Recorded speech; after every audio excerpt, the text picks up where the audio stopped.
Hi everyone, my name is Charles Redding, and I want to talk with you for a few moments today about anxiety and stress and depression, things that we all struggle with from time to time. But in order to talk about those, I want to begin by talking about joy. Now, what does joy have to do with anxiety, stress, and depression? Well, usually when we're having anxiety, stress, and depression, there's a glaring absence of joy in our lives, but we want to get to the place where we do experience joy regularly, fully, often, daily even. And so I've got some verses I want to share with you about this. One is in Psalm 100, verse 1. Shout for joy to the Lord, all the earth.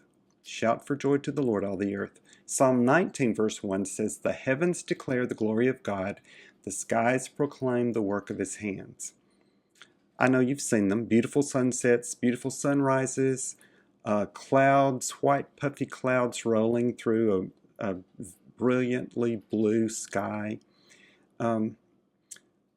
All these things show evidence of God's handiwork in his creation. And it's almost as if they are making praises to the Lord.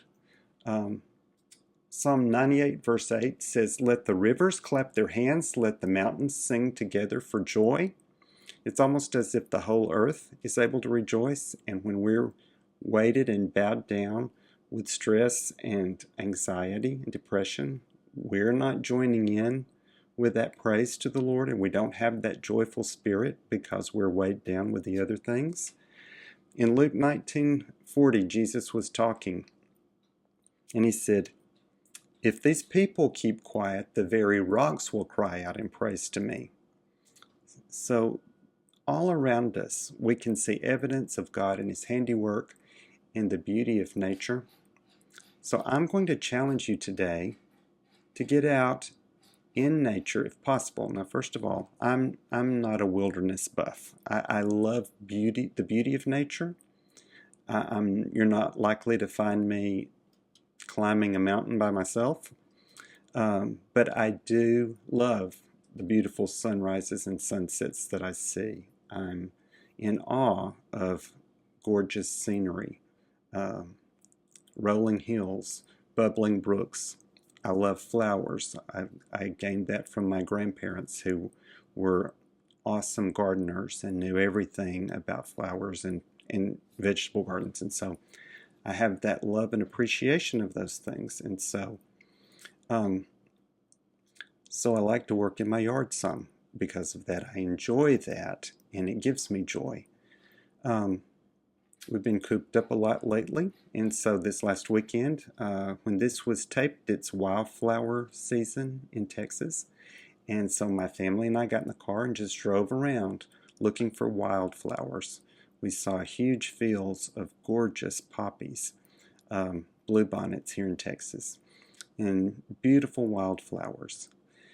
But if it's not the season for wildflowers where you are, if you can't get out and go find things, I want you to watch sunrises and sunsets and clouds that go by. Even a storm that brews up shows the majesty and the power of nature that God has created. But if nothing else, if possible, get out and work in your yard. At least go walk your sidewalk, sit out on your patio and watch the birds and listen to them as they sing. If you don't have a yard to work in, maybe you live in an apartment in a city, you know what? Even grocery stores have plants. You could buy a potted plant and have it on your patio of your apartment. Something that shows life and beauty, that can change your focus from thinking inwardly about the struggles that you're having. So I want to challenge you to join with all nature and praise God.